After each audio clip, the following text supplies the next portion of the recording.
In a quiet, picture-perfect New Jersey neighborhood, the List family seemed like the embodiment of the American dream.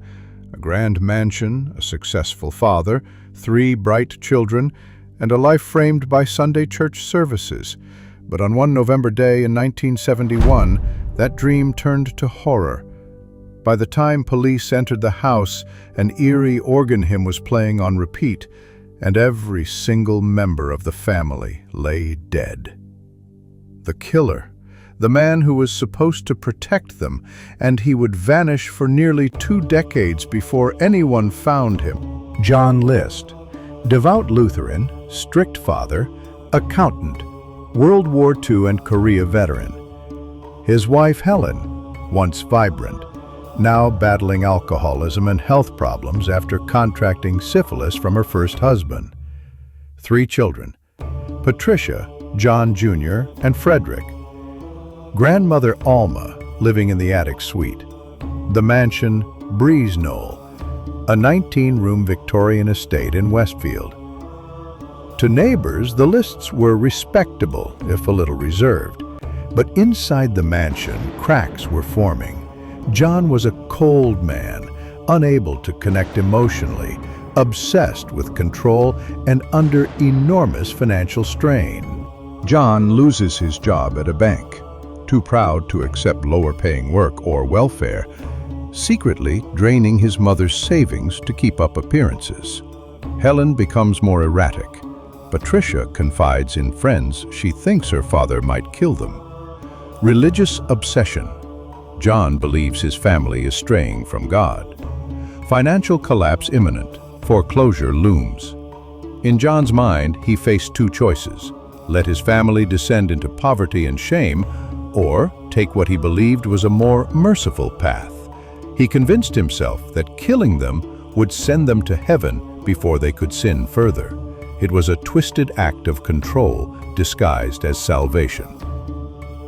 November 9th, 1971. John's calm morning. Kisses kids goodbye. Waits for them to leave for school.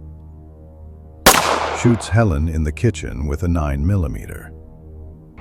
Walks upstairs. Kills his mother with a .22 revolver. Waits for Patricia and Frederick to come home. Kills them each with 1 shot to the back of the head. Makes himself lunch. Drives to pick up John Jr. from soccer. Shoots him multiple times. Experts believe the boy may have struggled. Places wife and kids in sleeping bags in the ballroom. Leaves his mother upstairs. Cleans up. Writes letters to his pastor explaining his reasons.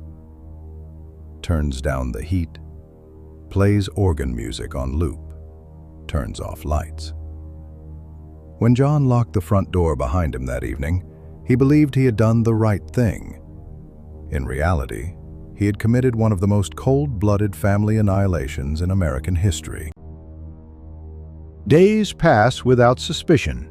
John's meticulous planning pays off. Notes sent to school, milk delivery canceled, neighbors told they were on vacation. Nearly a month later, concerned neighbors alert police.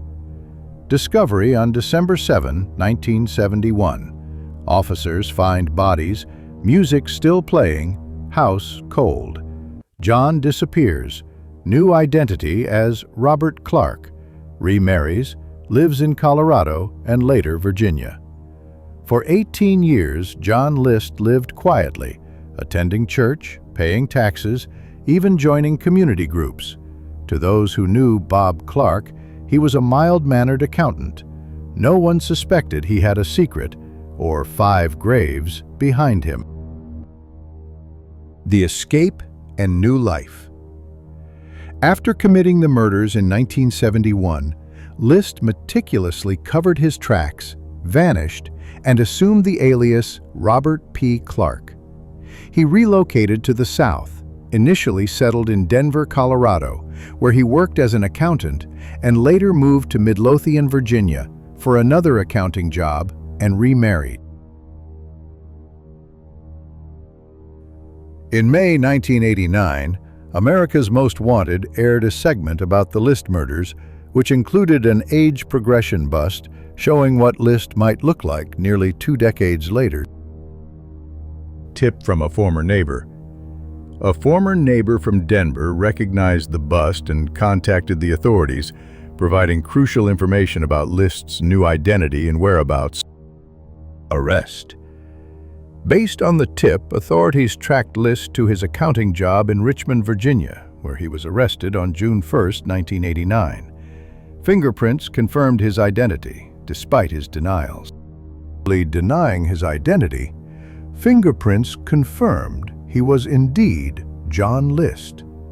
He was extradited back to New Jersey, convicted of 5 counts of first-degree murder and sentenced to 5 consecutive life terms.